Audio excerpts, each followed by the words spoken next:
The child also that is born unto thee shall surely die, man. The Lord told David through the hand of Nathan he was going to kill his child, man.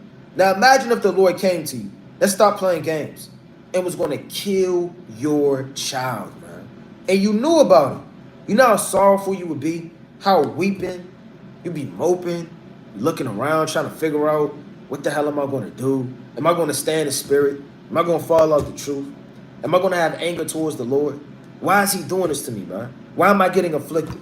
Why is he going to take my son? It was given to me as a blessing, shaped and morphed and created in the likeness of what I look like, my skin complexion and my spirit, and you're going to take that from me? You got to put your mind in this thing, man. It says what? And Nathan departed unto his house, and the Lord struck the child that Uriah's wife bare unto David, and it was very sick. Now imagine you walking around in the house. You seeing your child coughing, your baby. Just you sitting up there, you don't know what to do. You can't give it no medicine. It's like it's sealed. By Shema Mashiach wa Malak Yahushua has spoken it. And what can you do at that point? You can't cry. You can't fast. You can't yell. You can't bemoan. You can't have a contrite heart. You're watching your child die right in front of you. It says what? And David therefore besought God that the child, Salakia, for the child. And David fasted and went in and laid all night upon the earth. So David fasting, he's crying, he's doing all of this so the Lord won't kill his child. And the elders of his house arose and went unto him and raised him up from the earth. So you had to have men raise up David because he's so weak and he crying, but he would not, neither did he eat bread with them. So David's not eating. He damn near got a fever. It says, and it came to pass on the seventh day that the child died. David's child died. And the servants of David feared to tell him that the child was dead, for they said, behold, while the child was yet alive, we spake unto him, and he would not hearken unto our voice. How will he then vex himself if we tell him that the child is dead, man? They said, man, David may lose his mind. Now, I'm reading this account because it's a very special point of the matter that's dealing with marriage that you have to implement even in times of trouble, even unto death, man. It says what? I'm going to jump down to verse number 22. It says, but now he is dead, wherefore should I fast? Can I bring him back again?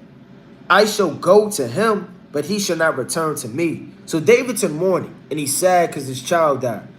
And David comforted Bathsheba. So Bathsheba was in this thing too. Bathsheba was crying. Bathsheba was sad. What goes on in the house if you lost a loved one? You hold one another. She cries on your arms. You cry on her. You literally hold one another. Y'all ravished. Y'all laying down. Y'all talking about it. It's okay to do that, man. Hey, David was doing that. He's more of a man than anybody literally on the damn earth for real, man. Shaking the hand or not. Hey, David's about war, singing, king, judgment, psalms, prophecy, right? Set in order, getting the priests. All of these different things David was king and doing. And David said what? But now he is dead, right? Wherefore should I fast and bring him again, back again? I shall go to him, but he shall not return to me. And David comforted Bathsheba, his wife, and went in unto her. So when they both were sad and they was moping and they lost their child, David made love to his woman, man. That don't mean he went in unto her, meaning he came into the damn bedroom to figure out why she was crying so loud. I mean, you could comfort your woman by making love, man. That's in the scriptures. Yeah, I said it. It's in the scriptures, man. Hey, so David, how he calmed down his woman. She crying. She had her wits end. He's feeling sad. They both out the spirit. And he made love to his woman, man. And there's nothing wrong with doing that. Make love. Take care. Be compassionate. These are all things that you have to have in a marriage. You don't want to sit there and the last time you went in unto your woman was a month ago, man.